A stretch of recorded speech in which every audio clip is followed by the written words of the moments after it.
नमस्कार दोस्तों, thriller tube में आपका स्वागत है। आज जो कहानी मैं बताने वाली हूँ वो एक कश्मीर की पटनी टॉप में रहने वाली दृष्टि की है, जिसके जीवन में जो घटा वो उसकी दृष्टि का कोई धोखा था या वास्तव, ये उसको आज तक नहीं पता। पर जो भी घटा वो उसके जीवन को ही बदल दिया। दृष्टि अपने पेरेंट्स की एक लौती संतान थी और एक लौता होने के कारण कुछ हद तक बिगड़ी हुई भी थी। मिस्टर एंड मिसेस गुप्ता दृष्टि को बहुत प्यार करते थे, पर प्यार दिखाने का मौका कभी मिलता ही नहीं था। टॉप रैंक के आईएएस ऑफिसर होने के नाते हर वक्त बिजी रहते थे दोनों। मिनिस्टरों का साथ उठना बैठना, मीटिंग करना, अरेंजमेंट्स का पूरा ख्याल रखना, इन सब कामों से फुर्सत मिले तब ना बेटी के साथ समय गुजारे। पर इसका मतलब ये नहीं कि उन दोनों ने कभी भी दृष्टि की परवरिश में कोई भी कमी रखा।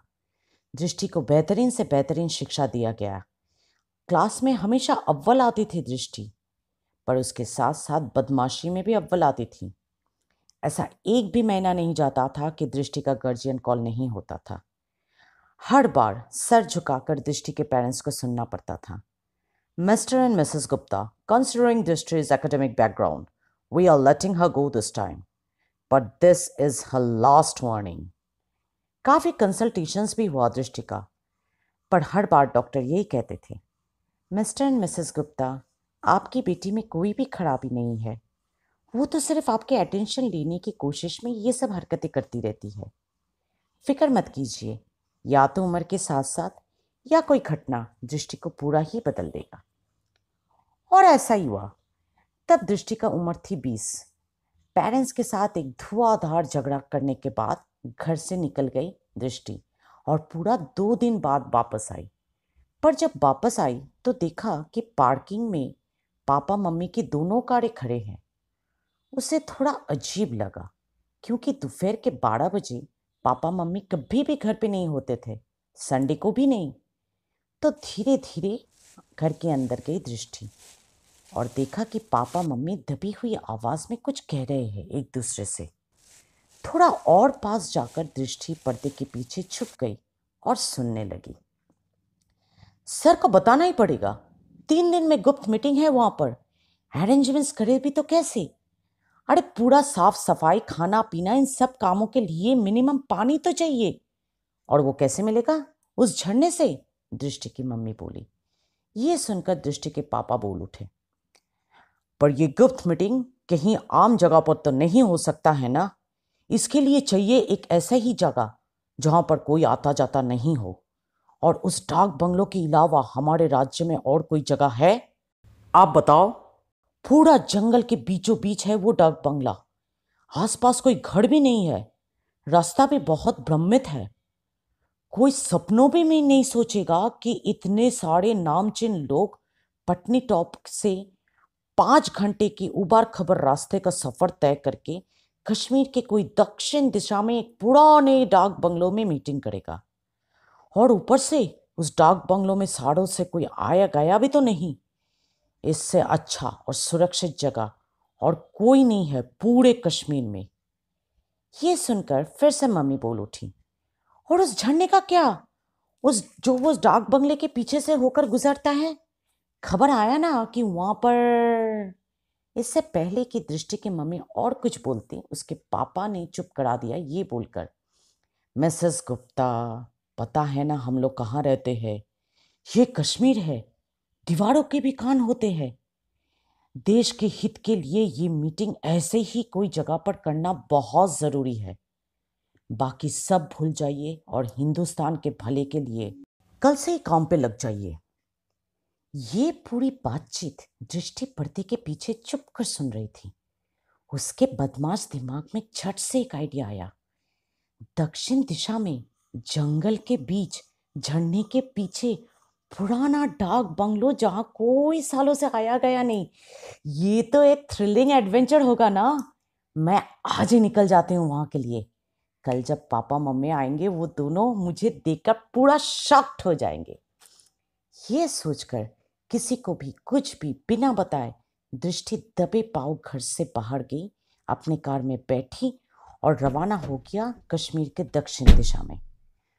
पूरा 5 घंटा ड्राइव करने के बावजूद उसे कोई झरना नहीं दिखा। दृष्टि सोची कुछ देर और ड्राइव कर लेती हूँ। आधा घंटा और भी निकल गया। दृष्टि का पेशेंस अभी जवाब देने लगा था और साथ ही साथ गाड़ी का पेट्रोल भी कम होता नजर आ रहा था। बदमाशी करने के लालच में दृष्टि ये भी भूल गई कि घर से निकलने के पहले कुछ खाना पैक कर लेना चाहिए था। अभी हालत ऐसी थी कि भूख बढ़ रहा है, दिन निकल जा रहा है, पेट्रोल कम होता नज़र आ रहा है और ये कंफ्यूजिंग रास्ता ख़त्म होने का नाम तक भी नहीं ले रहा है। कुछ देर बाद गाड़ी पूरा बंद हो गया। थकी हुई दृष्टि कार से निकलकर पैदल ही चलने लगी दक्षिण दिशा की ओर। और करती भी तो क्या, चारों ओर सिर्फ पेड़ ही पेड़ दिख रहा है, कोई आने जाने वाला भी दिख नहीं रहा है। कोई घर देखना तो दूर की बात। सूरज डूब चुका था और अंधेरा धीरे धीरे चढ़ रहा था। वापस जाने का कोई फायदा नहीं, तो आगे ही बढ़ती गई दृष्टि। मन में तरह तरह का ख्याल आ रहा था। पापा मम्मी जैसे भी हो, आज तक दृष्टि को कभी भी भूखा प्यासा नहीं रखा और आज उन दोनों को सबक सिखाने के लालच में दृष्टि भूखी प्यासी जंगल में भटक रही थी। और ऊपर से ये तो जंगल है, क्या होगा अगर कोई जंगली जानवर निकल आया तो, या कोई सांप डस लिया तो? दृष्टि के लाश तक भी नसीब नहीं होगा उसके पापा मम्मी को। दृष्टि सोच रही थी, हाय ये हमने क्या भूल कर दिया।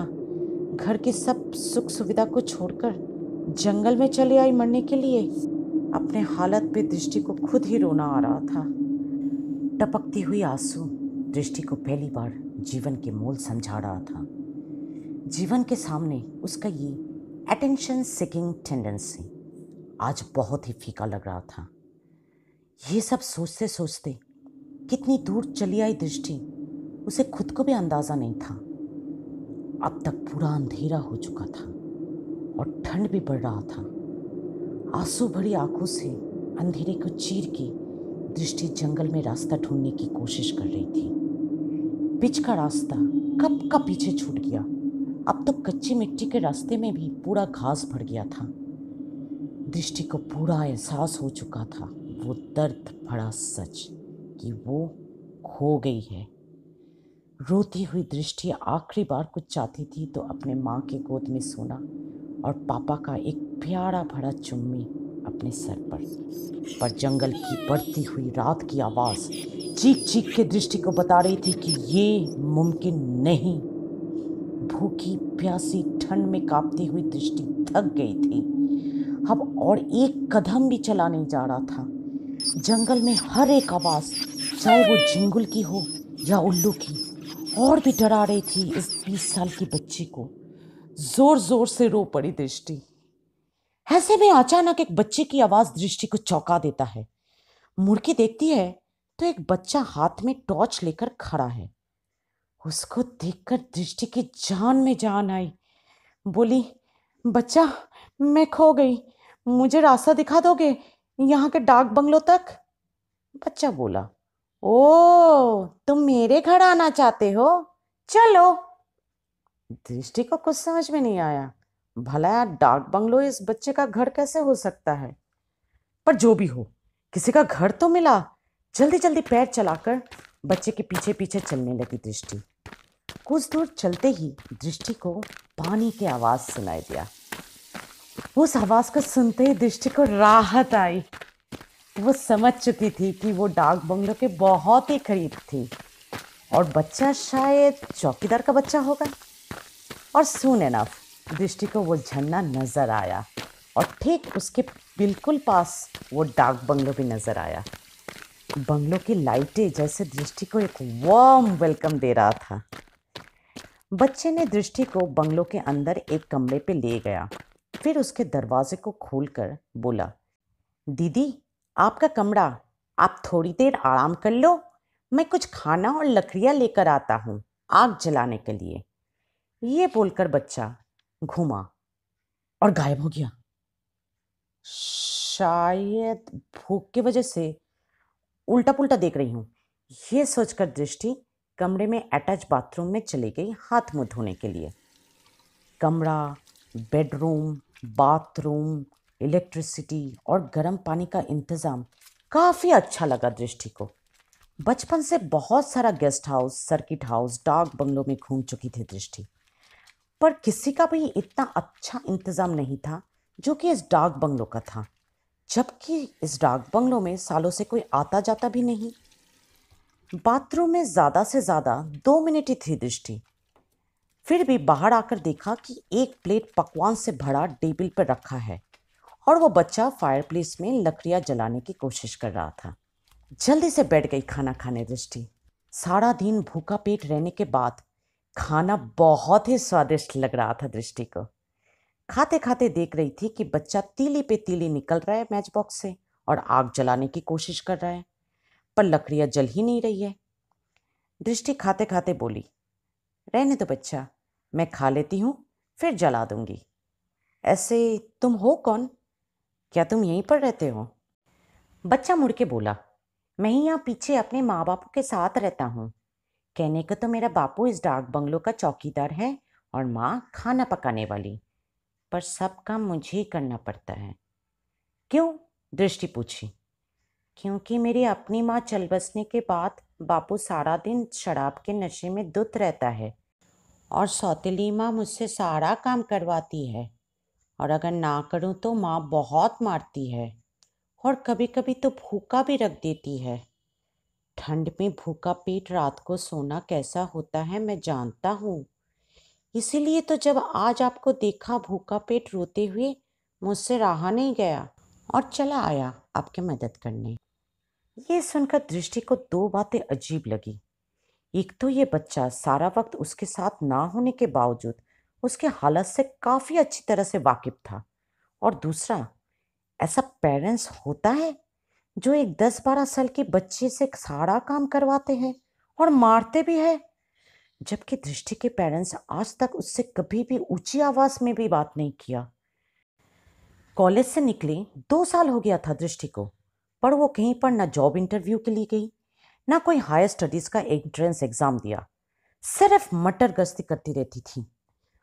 और इधर ये बच्चा अपने माँ बापू का सारा काम किए जा रहा था। अपने आप में ही दृष्टि को कमियां नजर आ रहा था। चुपचाप खाना खत्म करके लकड़ियां जलाने के लिए मैच बॉक्स लिया बच्चे के हाथों से। बच्चा दृष्टि के आंखों में डायरेक्टली देखा और बोला, सिर्फ एक ही तीली है दीदी, ध्यान से जलाइएगा। इंसान का एक भी कोशिश अगर सही दिशा में रही तो सब ठीक हो जाता है, वरना। ये बोलकर बच्चा गायब हो गया और उसी वक्त दृष्टि की भी जल उठी। दृष्टि डर के मारे वो तीली फायरप्लेस में फेंक देती है, पर ये क्या, वहां पर तो कोई फायरप्लेस है ही नहीं। दृष्टि एक जंगल में झरने के पास खड़ी है और चारों ओर अंधेरा ही अंधेरा। तीली गिरकर आग में तब्दील हो जाता है और जमीन पे गिरे हुए 3 सड़ी हुई लाशों को जलाने लगता है। दृष्टि पूरा डर जाती है और मुड़ के देखती है कि सामने एक बंगलो नजर आ रहा है। कुछ देर पहले जो बंगलो रोशनी से झिलमिला रहा था, अब एक अंधेरी खंडर नजर आ रहा है। दृष्टि को अपने दृष्टि पर यकीन ही नहीं आ रहा था। वो बिना कुछ सोचे, बिना कुछ समझे भागती रही, भागती रही। कितनी दूर तक भागी उसको खुद को नहीं पता, पर तब तक भागती रही जब तक होश गंवाकर जमीन पे ना गिर गई दृष्टि।